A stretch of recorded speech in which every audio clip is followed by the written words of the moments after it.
Cina, antara kebodohan dan keserakahan. Cina, negeri yang dulu dikenal dengan kebijaksanaan para filsuf, kini berubah menjadi mesin rakus bernama investasi.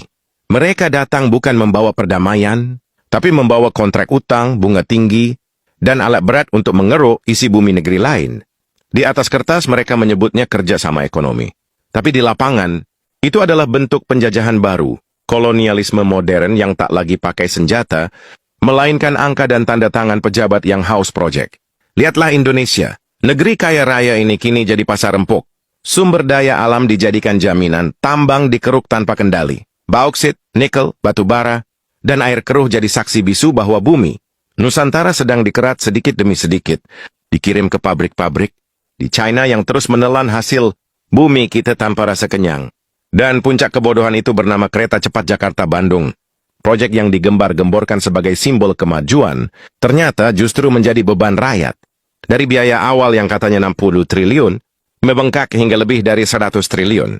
Dana APBN akhirnya disuntikkan, padahal dulu pemerintah berjanji tak akan sepeser pun memakai uang rakyat. Kini, janji itu berubah jadi utang yang akan diwariskan pada generasi berikutnya. Kereta cepat yang katanya untuk rakyat, nyatanya hanya dinikmati segelintir orang. Tiketnya mahal, rutenya pendek, dan keuntungannya belum jelas. Tapi rakyat yang tak pernah naik pun harus ikut membayar melalui pajak dan subsidi terselubung. Inilah wajah nyata kerakusan dan kebodohan. Di Senem pejabat berbangga dengan proyek Mercusuar, sementara rakyat menanggung utang yang tak pernah mereka minta. Cina bukan sekadar pintar berdagang. Ia ahli menjerat. Ia tahu bagaimana menanam cakar ekonomi lewat proyek infrastruktur. Ia tawarin pinjaman lunak di awal, lalu bunga tinggi di akhir. Dia kirim tenaga kerja sendiri, bawa material sendiri, dan tinggalkan tanah kita penuh lubang dan polusi. Dan kita tepuk tangan seolah dijadikan mitra. Padahal yang sebenarnya terjadi, kita dijadikan pihak yang kalah tapi tersenyum, utang menumpuk, tambang habis, lingkungan rusak. Itu bukan kemajuan. Itu kehancuran yang dibungkus megah. Ketika bangsa ini kehilangan kedaulatan ekonominya, jangan lagi salahkan siapapun. Karena penjajahan kali ini tak datang lewat meriam, tapi lewat tumpukan utang dan pejabat yang tak punya nurani.